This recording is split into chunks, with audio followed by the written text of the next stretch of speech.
reports from the USS Abraham Lincoln, where service members, crew members have been at sea for 250 days straight. Some of them are attempting to jump overboard rather than endure another day of a seemingly endless tour of duty. Our service members, our veterans, our military families, they love this country.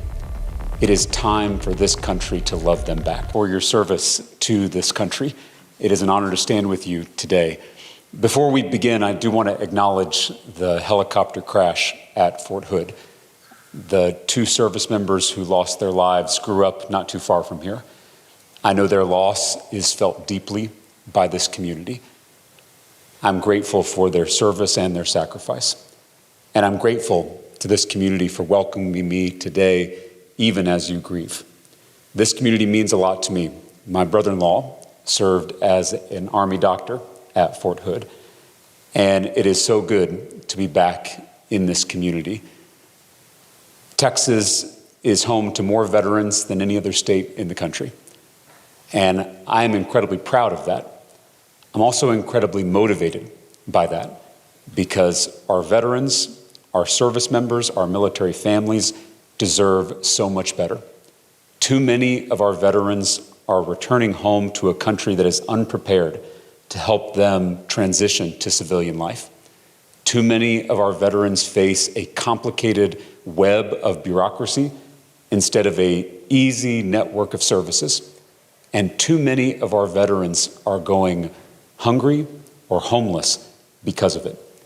Today, we are announcing our comprehensive plan for veterans and military families across this state. First, we have to expand mental health care for our veterans.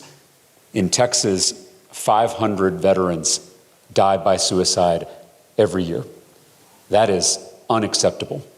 We have to improve education about care options for our veterans. We got to expand telemedicine options for our veterans. And we need to ensure that we are expanding the mental health care workforce so that we can reduce wait times and ensure that every veteran gets the care that they need. Second, we must support the VA. At its best, the VA is a model for how to care for our veterans. I will fight to fully fund the VA and fight back against any effort to privatize it. Third, we have to improve transitional services for our veterans. And my plan calls for reforming the military to civilian transition services and funding better services for at-risk and homeless veterans. And then we have to take care of our Gold Star families. And I will support the Love Lives On Act to ensure that the surviving spouses of fallen service members don't lose their benefits because they remarry. And lastly, I support ending these forever wars, including this disastrous war in Iran, which has already led to 18 deaths among our service members, including Isabella Gonzalez, our fellow Texan, who was just 19 years old. This has been a disaster top to bottom.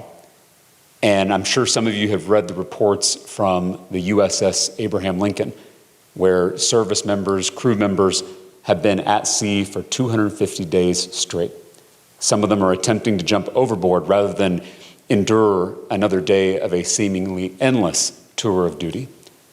Our service members, our veterans, our military families, they love this country.